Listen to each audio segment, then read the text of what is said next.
Average is a word that really haunts me.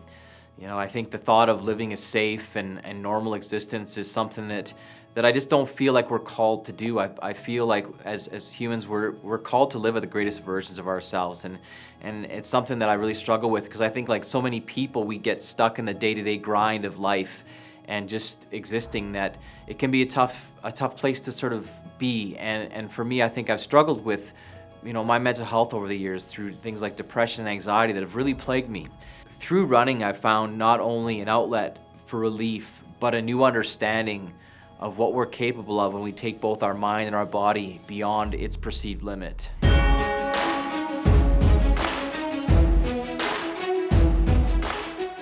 We made our way up to camp on June the 30th, so the day before Canada Day, and I stayed in camp just on the outskirts of Alberta. You know, it was great. I had my wife, Sasha, my 3 kids, my brother and sister, their kids, and my stepdad, my mom, as a part of my crew. And you know, we woke up on the first day and made my way down to sort of where I would start the run. And I remember sort of standing in front of this big, huge 60th parallel sign, and just sort of took in the magnitude of what the summer was gonna unfold like. But at the same time, it was weird because it was just us. We were out in the middle of nowhere, my family. There's no media, there was no newspapers, there's no sort of big hoopla. It was just us, and that's how it started. First few steps in the run for Alberta. Here they go. Woo!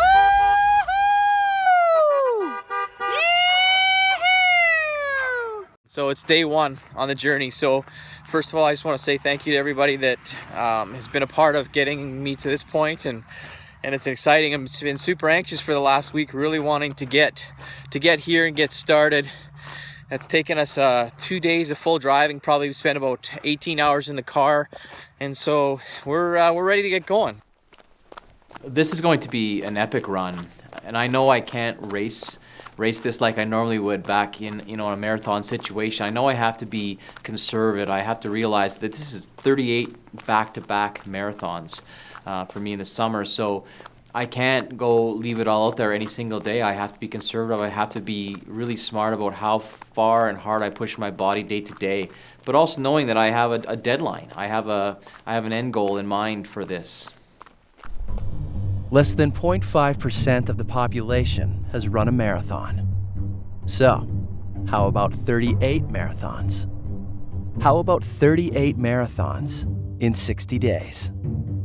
That's 1,600 kilometers. To put that in perspective, it's like running from Manhattan to Tampa, Florida, or running from Amsterdam to Rome. That was Ian Amund's goal for the summer. His plan was to run the length of Alberta, from the Northwest Territory border all the way down south to the US border.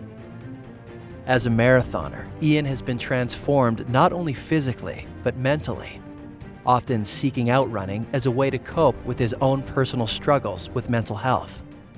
This will not only be a personal test, but also an opportunity for Ian to be a voice for others that struggle with mental health issues, which is why he looked to the Mental Health Association as a key partner.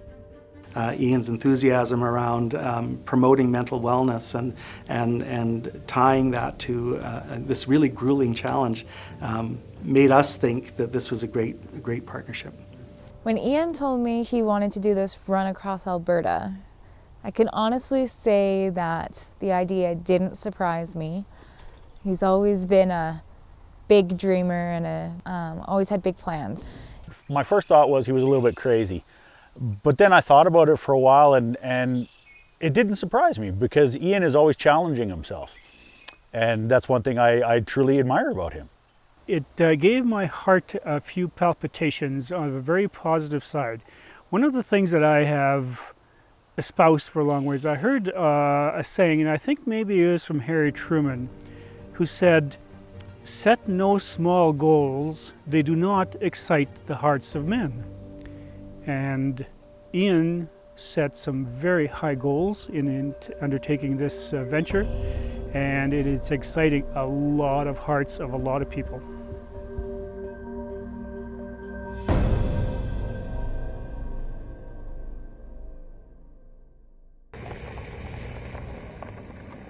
Ian knows that with a journey of this magnitude, there will be constant stress. His success will depend on his ability to cope and manage the diverse triggers of stress he will face. There are actually 3 levels of stressors. There's positive stressors, there's tolerable stressors, and then there's the toxic stressors. And positive stressors are those day-to-day things that happen, just like the alarm waking up in the morning. It's a stressor, you've got to get to bed, but it's the kind of thing you need to motivate you to get moving on your day. And then the tolerable stressor is the kind of stressor that is a little more disruptive. Like say you got in a little fender bender on the way to work. Your friends or family can help you deal with that stressor, you can overcome it, the car will be repaired, and so on. But now the toxic stressors, the ones that we worry about, these are like the chronic stressors, the chronic unremitting stress. But even toxic stress doesn't have to be toxic if you have supportive relationships.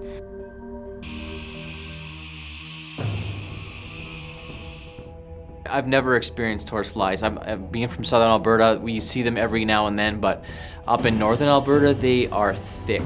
And so I was getting just eaten alive, literally. They would swarm in your face, and they're so big and they're so heavy that you can't just blow them away. Like I literally had my buff in front of my face and I was sweeping it like windshield wipers just to keep my face clear. Meanwhile, my legs are getting bitten and just like sharp. They bite very, very hard. Summers in northern Alberta bring out horseflies. Their mandibles look like jagged saws, which they use to slice and rip the flesh apart in order to feed on blood. These monster bugs have a persistent pursuit. That and their sheer numbers make them a formidable force. Ian commented that horseflies are aptly named not because they feed on a horse, but rather because they're pretty much the same size as a horse. I couldn't even run properly. And I just remember thinking, man, like, this is so early in the run to have to be dealing with something that was never even a thought. It changed the way I had to run. My back was hurting, and it really became a factor early. The horseflies have been already out, so it could be interesting with those things. They've been pretty annoying. I think one of Ian's greatest strengths is his determination. In the 20 plus years I've known him, he's one of those people that say if he's going to do something, he's going to do it. You know, Ian's passionate about wellness from a mental perspective, from a spiritual perspective, and from an emotional perspective. And I think this run represents all of those things, and it's a voice in a province that really needs that kind of inspiration right now. So I think that's what's got him going and got him started. Ian is a courageous, strong, caring individual. He goes full into anything and everything that he does, whether it's for himself or his family. He's always there for everyone. He's supportive. He's bigger than life, I always say. Ian has a very infectious way about him, and he draws people to him to want to follow him as he leads. So I think that's who I think he is. Another stress trigger and challenge are the elements, the hardest being rain. So it's what, day 4 today? Day 4, and it's pouring rain today. It's gonna make for a tough, you can probably hear it on the windshield. It's absolutely pouring. And the forecast for the day looks like it's gonna be raining all day. Hard to not get wet today, that's for sure. So we're, I guess the only good thing is there'll be no horseflies, and yeah, it should be an interesting day on the roads.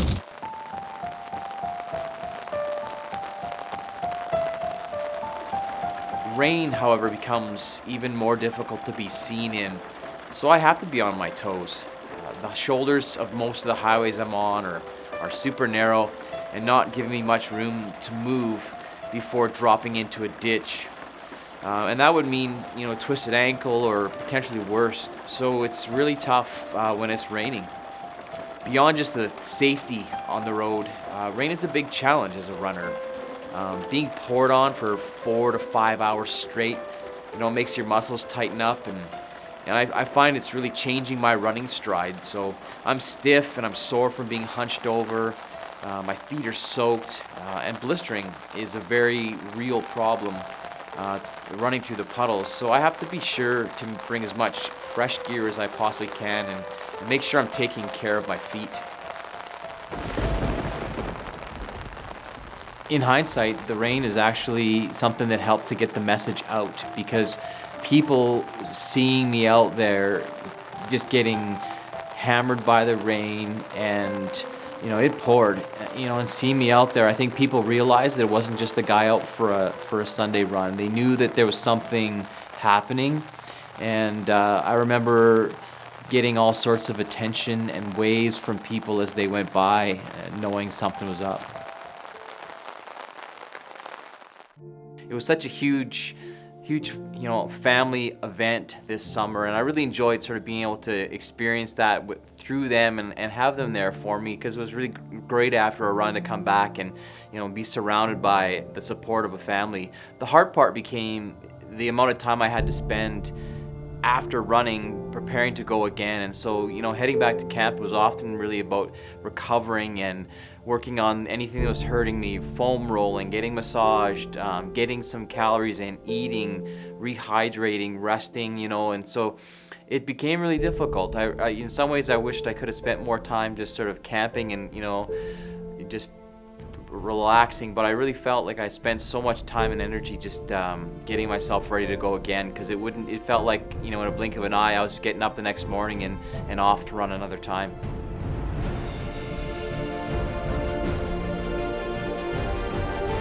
It was a hot one yesterday, and it's setting up to be another hot one today, so definitely going to be a factor and definitely going to be something to deal with today. I think I'm in a better state of mind than I was yesterday around the whole heat thing. Doesn't mean it's going to be easy, but yesterday I think it got to me, so today I'm looking forward to not letting it eat me up, just trying to stay focused, put 30, I think we're going to have to do 32 today, hey? Mm-hmm. Because we're going to, otherwise 33.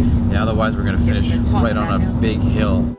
I started to hit some real big up and down, like rolling terrain, where that's really hard on your legs to be climbing and then descending, and even like I say, going downhill, for example, is actually harder on your legs than going uphill. So it was constantly a factor, and especially running on asphalt, for that long, it starts to wear you down.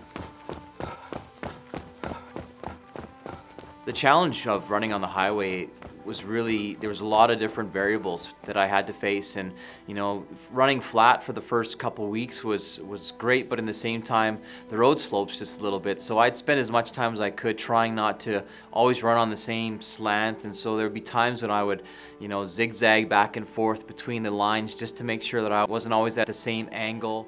Basically, you spend too much time on one side, the distance that the one leg has to travel is lower each time, so the impact from left side to right side is different, and that changes the way the pelvis moves, and that changes the way the knees move. So there's a whole bunch of variable factors. We talk about running being called an open chain exercise, which means you're dangling your foot into space on each stride, and each time you come into contact with the ground, it's completely different.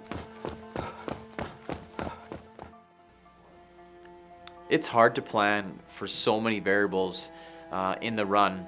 But when it comes to my gear, I want to be sure I have plenty of options. I've got 6 pairs of running shoes with me that I'll rotate through each day just to ensure that I've got equal wear on each pair. I have to be ready for rain, heat, bugs, and wildlife.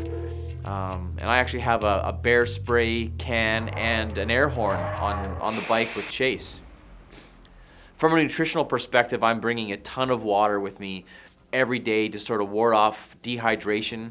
Plus I'm carrying Gatorade and tart cherry juice for cramping on the bike with Chase.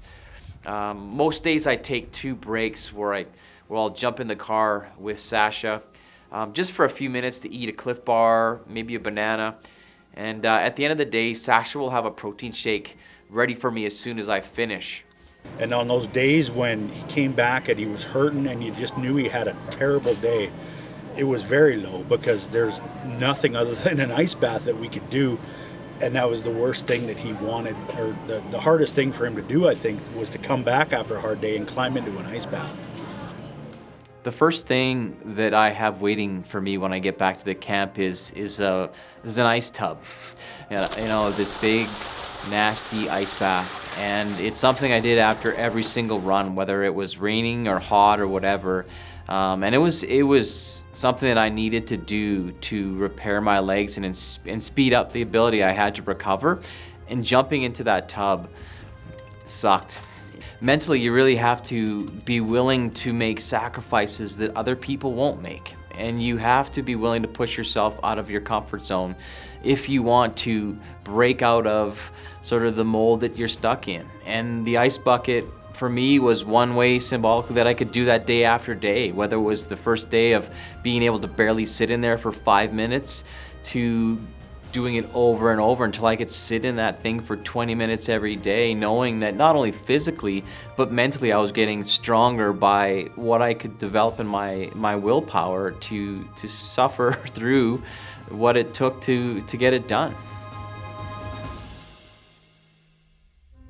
The biggest message I wanted to send over the summer was to really keep going when things get hard. And from a mental health perspective and the partnership I had with the Canadian Mental Health Association, I felt such a huge responsibility to live that out through the run. Once I got to Manning, it was about day 15, and the train had really started to take a big toll on my legs. I started to get shin splints really badly, and I've had them before in training, but I've never had them to the point where they've hurt that much. It was probably, like 8 or 9 out of 10 intensity every single step of the way. A shin splint is you have a muscle belly, which muscles are responsible for the impact absorption during the running stride.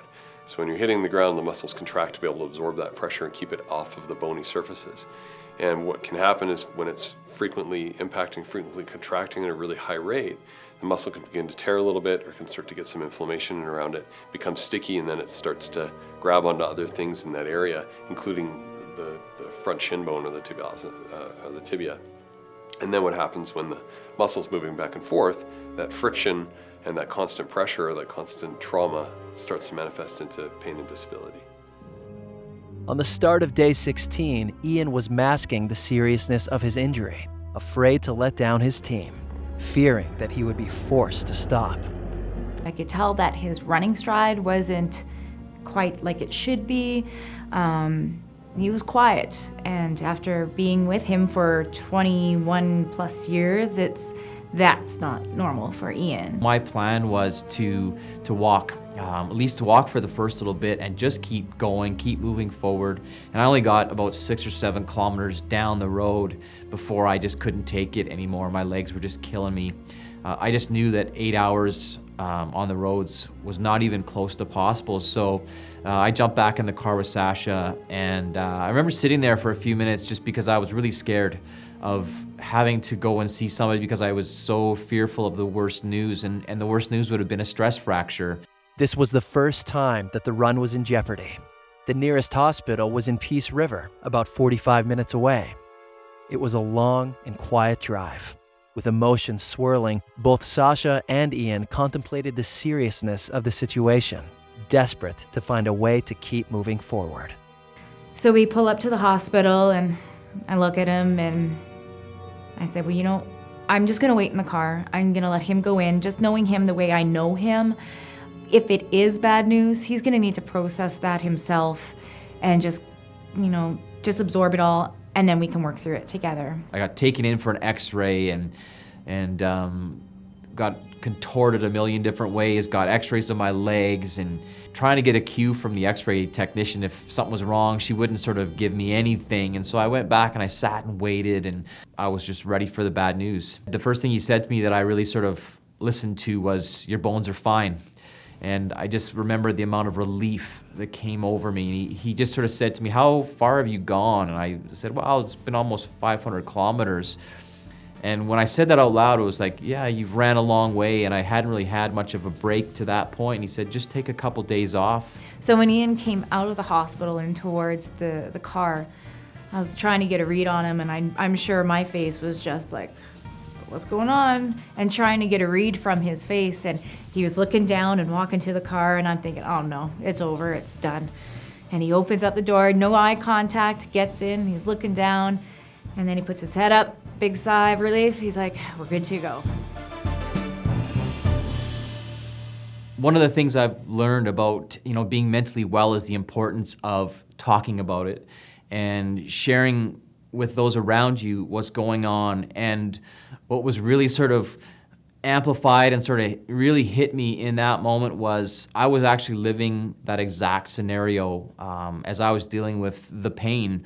Was I needed to reach out, and I needed to speak out, and I needed to get help. There was a message to send, and I was actually going to live out that message. And that moment really revealed to me how important it was to speak out myself personally. So waking up on day 20, I'm excited. It's such a relief to know that I don't have a stress fracture, and now I've got my stepdad running with me today as well, which really is a boost. And it's a real key turning point in the run where I feel for the first time like I can beat this. This is a battle that I've fought and I'm moving through, and going into Peace River with the anticipation of a lot of people waiting on me just brings some new energy that I desperately need.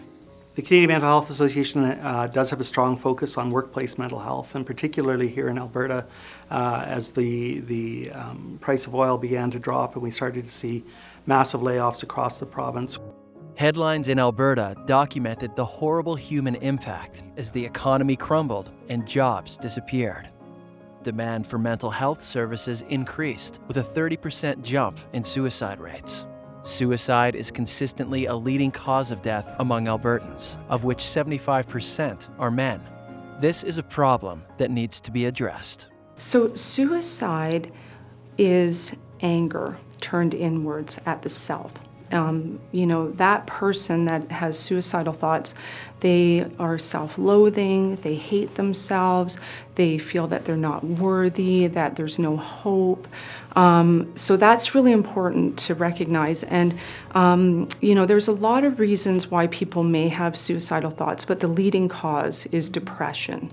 It used to be, even 10, 20 years ago, we thought you had a genetic code at birth and it predicted your mental health, your physical health, your height, your eye color, everything, right?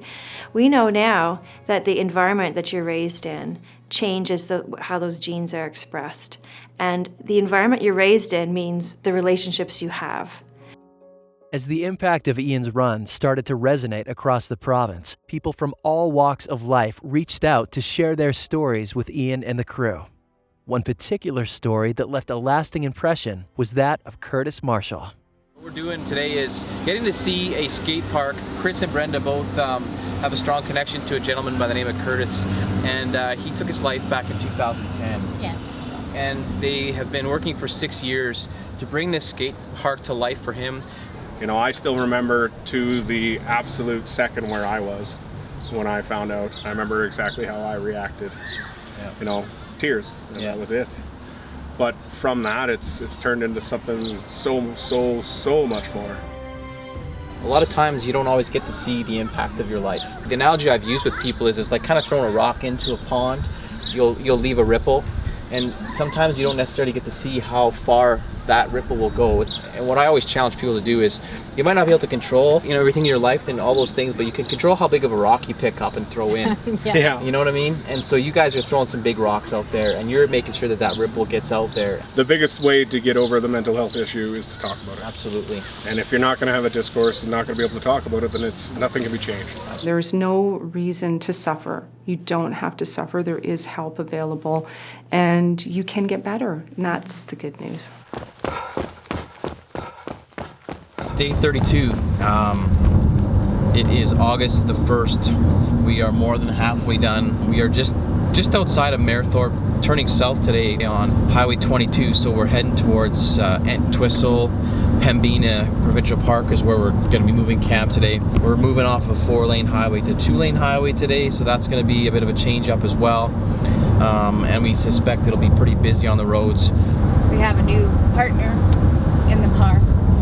My dog Nico's now traveling with us. It was every time we move, especially, he gets real freaked out. So he was a bit of a... Well, it's because he's not with you. Right. So he's now traveling with us instead of staying back at camp.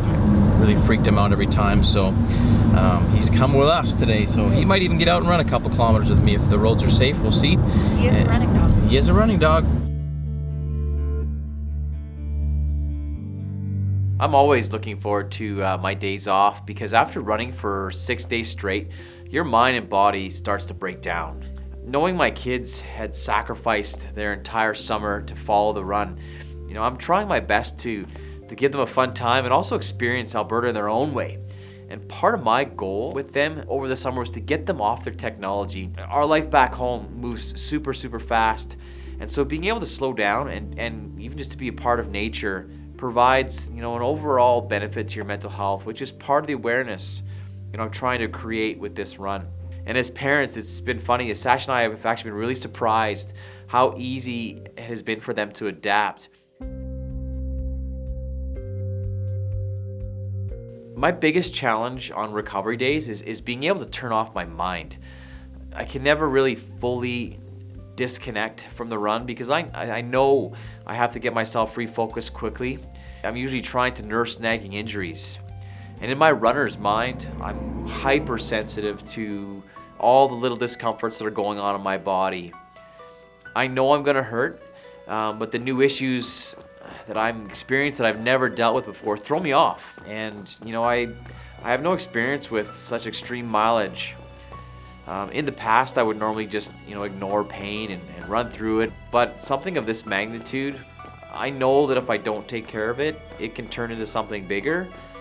And probably more importantly, it could be something that would eventually be my downfall. It's August 6th. We're just starting running today north of Breton, Alberta. Just coming back from a couple days off, which really good, really timely. The roads were tough, especially north of here, between Whitecourt to here, real busy on Highway 22 and not a lot of chance to sort of move off the shoulder, so the body certainly was getting beat up, so the day's rest helped a lot. So we needed to have permits to travel, you know, on certain roads as we came down the province, and certain roads were off limits, and you know, most of the secondary highways were where we needed to go. And it was actually funny because we kind of suspected that at some point someone would be asking us what we were doing, but it took us almost 3/4 of the way through the run before we actually had someone stop us, and it turned out to be the RCMP just outside of Breton that pulled us over. And I remember Chase sort of, as I was running, he said, Dad, Mom's getting pulled over. And I just remember looking over my shoulder and seeing the RCMP pulling us over, which was hilarious, looking to see what we were up to. And you know, we have this big entourage going down the highway. And so they were just asking us, what permits do you have, and what are you guys up to, and giving us some warnings of, hey, be careful, it's really busy on these highways. And I'm like, yeah, thanks for the tip. It's been this many weeks, I already know that. So, but it was funny because we had so many things that just came unsuspected over the summer, and this was just another one that just made me kind of laugh as it happened. So on August 15th, when I was making the run into Airdrie, my run started just south of Didsbury in a town called Crossfield. And I was meeting my mentor for the first stretch of my run that day, and it's a guy named Martin Parnell, who is someone that ran 250 marathons in a year.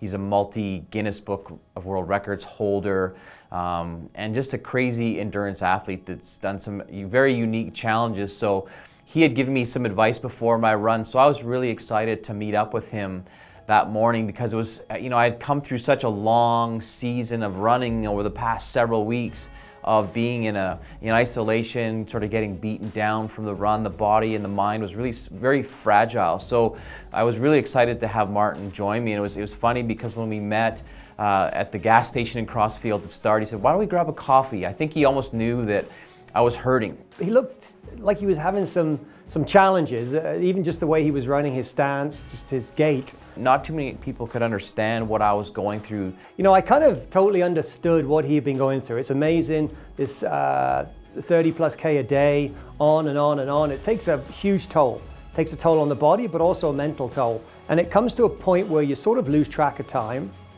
And all you're really aware of is your body and your mind. And it plays tricks on you. The mind wants you to stop. That's the bottom line. The mind is protecting the body. And you have to figure out a way of tricking the mind to keep the body moving.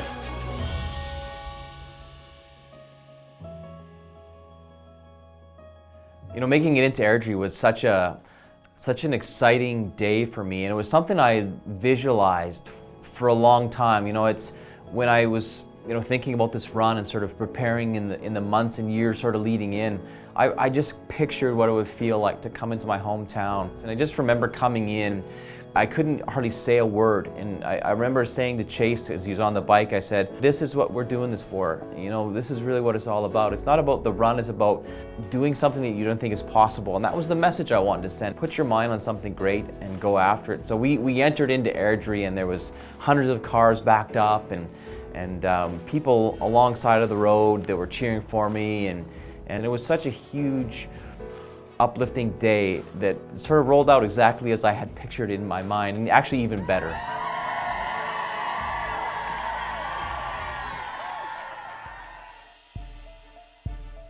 After I left Airdrie, I was headed for Calgary, and I work in Northeast Calgary at HB Financial, and so I was expecting to have some people waiting there for me and just even catch up, because I had been away from my office for 6 weeks at that point. And as soon as I made it around the corner, I saw this huge sea of green, people dressed up in green shirts, and this huge fanfare, and there was hundreds of my coworkers waiting at the front door. I was at a loss of words, because I wasn't really expecting to have a huge reception waiting for me when I got there. Thank you guys for coming out. This is awesome. I don't know what to say. So we're 1,230 some kilometers in. So 300 more kilometers to go. We've gone across the province and we've shared stories. We've heard from people that suffer with mental illness, and we've tried to just be a light for people and tried to encourage people through our story and through their stories and sharing with people. And I think there's a huge need for us to talk about mental wellness. And so we've been blessed this whole summer. And I've said this before, I want to say thank you to Steve and Curtis for giving me the whole summer off to do this. The green glasses obviously are for two reasons. They're very symbolic. We wanted them to be attention grabbing, so they're green and loud for that reason, but that's also the color of mental wellness. And they're glasses because we want to symbolically change the way people look at mental wellness, and just, you know, with a different set of eyes on it, because I think so many people in Alberta either will be directly impacted or have someone in their circle that's impacted. So we just wanted to challenge people, and we wanted to be something symbolic. Raised a bunch of money, and it came at a real good time because my body's really hurting right now, and it was just nice to have the extra shot of adrenaline and the support. So driving into Calgary this morning, I'm gonna run from... With the high of running through his hometown and a hero's welcome in Calgary behind him, Ian was quickly brought back to the reality of the grind and faced another long, desolate stretch of running. A quad strain that he had been hiding was becoming more and more noticeable. And once again, his mind and body were under attack. The future of the run would again be threatened. We're starting back out on the back roads, and I can tell something is wrong. Ian's back to being quiet. He's not running the way he usually does. So I know something is up. Several weeks beforehand, I had felt a tweak in my quad that I knew was pretty serious, and it had started to build, but by the time I'd hit my hometown, I was really suffering. And like I say, I tried not to show that, even though my running stride was a little bit choppy. I didn't really want people to see me suffer, but my crew, my family, we all knew that I was dealing with something that was starting to get pretty serious. I would wake up each morning and I was used to having my body stiffen up, but especially with the quad injury, I was limping badly through the trailer as I was getting my breakfast, as I was getting geared up. I'd spend a ton of time every morning trying to warm up and loosen up the injury. And it literally felt like I got hit in the leg with a baseball bat. Like it was the worst Charlie horse type feeling that would just never go away. And that was really tough because, you know, there have been times in the run where it'd be a few steps would hurt, I'd warm up, I'd be better. I was at the point where every single step hurt. There's just no time for him to recover, and I can't, you know, recommend a whole bunch of functional exercises, have him take 4 weeks off to fix it and go back to the run had to happen. But it was not going to be pain-free, and I relayed that to him, is that I will help get you through this, but it's not going to be fun. was basically the conversation that we had. Our days started to get a little bit longer, going from him running for 3 to 4 hours to walking in between, and the days were getting to be about 7 to 8 hours on the road, which was a very long time. I felt really bad for him out in the sun for that long, and it was a bit of a challenge too, sitting in a car for 7 to 8 hours. I had a really good tan on the left side of my body, looked a little odd, but the days were getting longer, and so we found that we were both struggling.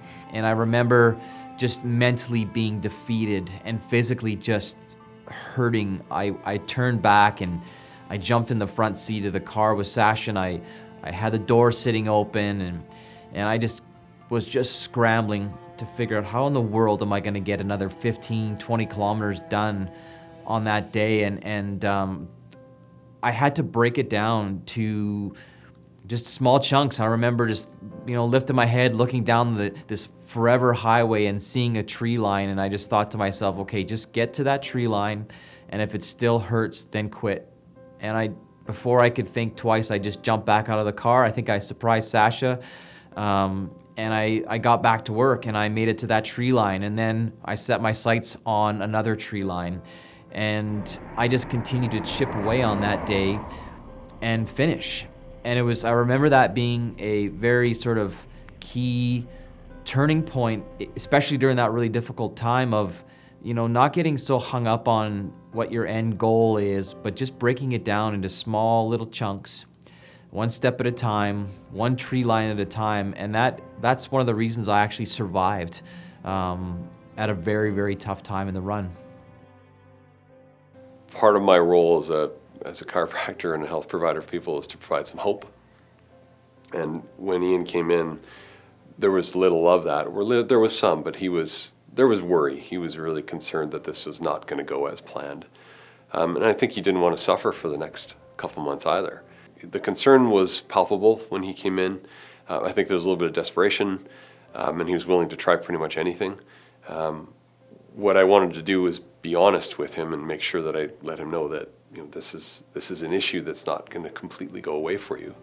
But I really wanted to create that level of hope that we could make a little change, have him feel a little bit better, so that next day there was going to be some confidence that there would be some success. And that's really what he needed at that point, was something to hang his hat on, or at least something, an answer that he knew was there. Like say, well, this because this and this and this, at least you know what it is, and therefore you can focus on some self-rehabilitation, try and get you through it. When you're going in with questions about what it is and how serious is it, that's a pretty dark place. When you leave with, this is what it is and this is what I need to do, that gives a lot of empowerment.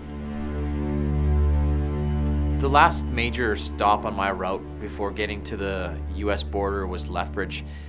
I saw the iconic trestle bridge come into view, and it felt almost symbolic for how I was feeling at that point in the run. This bridge, it crosses over this huge valley, and I knew that I had one last valley of my own to cross, and that was the 120 kilometers I had left until I would reach the US border. When I got close to the outskirts of Lethbridge, one of the big trucks was going by me, and it actually kicked up a rock that hit me in the back of the head. And it hit so hard, I literally had to feel my head to see if I was bleeding. I was checking for blood. At times the run could be so relentless. But after running 1,500 kilometers to that point, I knew that if I had to crawl, I was going to make it to the other side. Okay, so today's day 60, last day. I'm so relieved. Actually, it's mixed emotions. On one hand, I'm really excited that this thing is almost over. The body's definitely ready to be done. The mind is definitely ready to be done. All I've been able to focus on this whole summer has been run and recover. So it's going to be really nice to finish. It's been awesome to be able to spend the whole summer seeing this province, meeting so many wonderful people and hearing so many stories. We have about 20 kilometers to go today, so it's nice that it's not a huge day to make it to the US border. It's been quite an epic summer, and to be able to raise what we we're aiming for, and beyond that has been awesome to be able to do that for CMHA.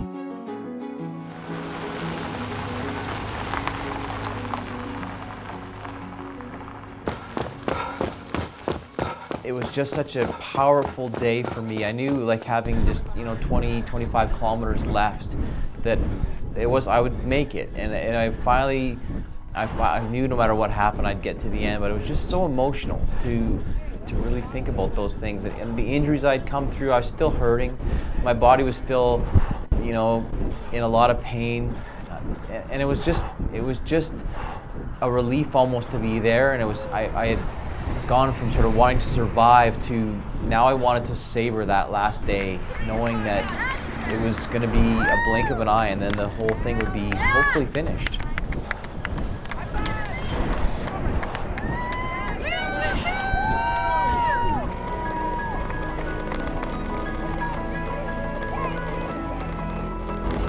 Oh, you're sweating. Holy moly. Oh, so good to be done. My gosh. Oh, I'm just done. An entire province, 2 million steps, 60 days, 1,600 kilometers. Extreme heat, pounding rain, anxious energy, and relentless exhaustion. Battling tough mental challenges and physical injuries. Working through the unknown, changing plans, and finding flexibility. Experiencing humility and confidence. Finding a voice and taking a stand. And as a journey of a lifetime came to its end, Ian had one last goal, which would cap off the run that would change him forever. I just have to kiss the border. I came from the Northwest Territories. This is it! Kissing the line. Yeah. Nice job. All right. And I realized that the summer changed me, and I wasn't going to be the same person that I had been before. One of my favorite sayings, and a mantra that I live by, is if you want to go somewhere fast, go by yourself. And if you want to go somewhere far, take a team. And I knew that I had a great support team around me. One of the reasons I also wanted to do this was to be an example for my kids. And have my son with me for the run was awesome, because he got to see, firsthand the struggle. And I remember looking over at him during the last day, and I said to him, "Thank you for being here, because I knew it was a once in a lifetime for us as a father and a son." And I remember saying to him, "Don't let anybody ever tell you what you're capable of. You determine what you're capable of, and don't ever set your sights small." And I just realized, that I have such a huge responsibility as a father to model that for my kids. And this summer really was an example that I was proud of, to be able to keep moving forward. We're brokers of hope. We talk about the fact that we know people can recover, and while things may not be exactly the same as they were before, they can be much improved from what brought you to the hospital or caused you to go to your doctor. The stigma has been a long-standing issue, and I think that we've come a long way in addressing that. It used to be mental health problems were equated in people's minds as some kind of character flaw, when in fact they're no different than having a physical ailment. It's just that it's an ailment of your brain. When people reach out, you have to realize those people are in a great deal of pain, and it may have taken every ounce of strength in them to reach out for that help. The power of the mind is everything. The most powerful force in medicine is the placebo effect, which is your psychological condition related to the treatment you're receiving. So for someone to have a positive mindset that they can recover, they have a better chance of recovering. Someone that doesn't believe that they will not. I deal with anxiety issues. I have a tattoo that says breathe because of it. And it's just nice to know like, you're not alone. There's many people in this province, in this world, that deal with issues and that don't be scared, don't be shy to talk about it. You'd be so surprised at who bears that same burden as you and feels like there's no help out there, but there is. The message in that no matter what you decide to do in your life, no matter what, you can achieve it. And he proved that to all of us, to all of Alberta. And I think really for me, it just sort of solidified everything that we've been talking about and Ian's been talking about this whole summer. And I think it was just an amazing day to be a part of, for sure. The culmination today of you crossing that border, being successful and slamming it down, just pretty special day. And he set a huge goal. And he excited a whole bunch of men and women and kids and crew. And I'm going to continue to try to live to that for the rest of my days. It was a family journey, and I saw the entire family grow over the last 2 months. When I was at the end of the race, one of the girls from ATB said, wow, so what word would you describe how you feel right now as you're watching Ian run in?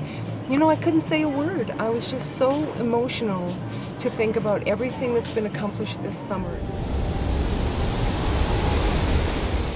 Only when you put yourself in adversity can you truly realize what you're capable of. Hopefully this run will inspire, and people can say, because of you, I didn't give up. One of the goals of this run was to bring attention to mental health issues, to start conversations, inspire hope to those in need, and to motivate people to reach out and help others. Be remembered. Set your mind on greatness, whatever that means to you, and run after it as if your life depends on it. As you push your mind to its limit, you'll find out it's farther than you could ever imagine.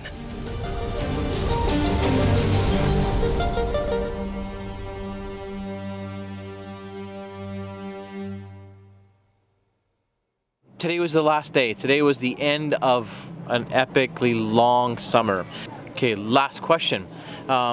This run this summer has all been about sort of sending a message and impacting people, making a statement. You know, what do you take away from this run?